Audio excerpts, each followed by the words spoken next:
Hello বন্ধুরা, আজকে আমি তোমাদের জন্য নিয়ে এসেছি সম্পূর্ণ নিরামিষ একটি আইটেম, মোচার ঘন্ট। প্রথমে আমি মোচাটার উপরের পাটটা ছাড়িয়ে নিয়েছি এবং ভেতরের অংশটা বয়েল করে এইভাবে রেখেছি।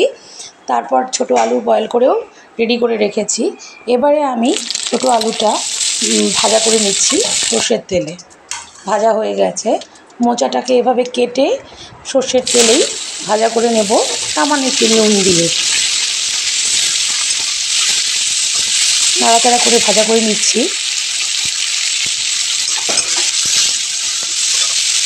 তারই সাথে আমি একটু গোবিন্দভোগ চালও ভাজা করে রেখেছি।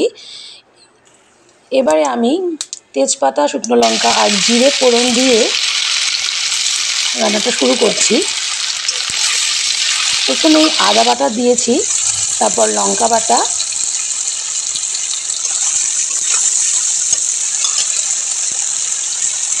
এবারে আমি জিরে গুঁড়ো অ্যাড করলাম। আবার একটু নেড়ে চেড়ে আমি হলুদ গুঁড়ো দিয়ে দিচ্ছি।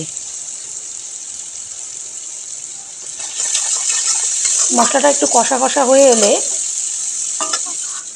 আগে থেকে ভেজে রাখা আইটেমগুলো এর সাথে অ্যাড করে দিতে হবে। ভালোভাবে নাড়াচাড়া করে নিচ্ছি যাতে মশলাগুলো ভাজা করে রাখা জিনিসগুলোর সাথে ভালো করে মিক্সড হয়ে যায়।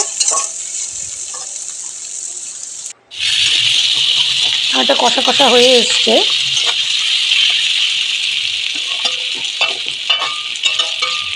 এই পর্যায়ে আমি একটু সামান্য গরম জল অ্যাড করে দিচ্ছি। আবার একটু নেড়ে চেড়ে আমি ঢাকা দিয়ে দিচ্ছি 2 মিনিটের জন্য।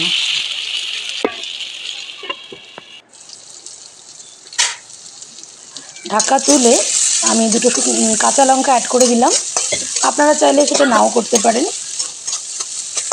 এবারে নেড়ে চেড়ে ভালো করে কষিয়ে নিচ্ছি।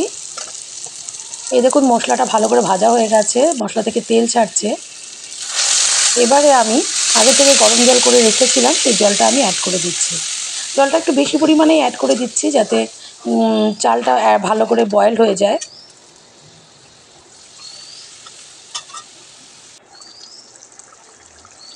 জলটা ফুটে এসেছে।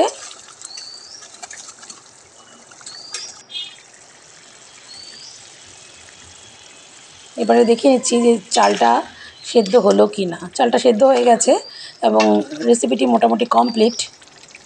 সবশেষে রেসিপিটা ফিনিশ করছি ঘি আর গরম মশলা অ্যাড করে। আমার রেসিপিটি একদম কমপ্লিট। আপনারা এটা গরম গরম ভাতের সাথে সার্ভ করবেন, নিজেরা টেস্ট করবেন। আশা করি অবশ্যই ভালো লাগবে। অনেক অনেক ধন্যবাদ আমার রেসিপিটি দেখার জন্য। এইভাবে পাশে থাকবেন, সুস্থ থাকবেন। Thank you.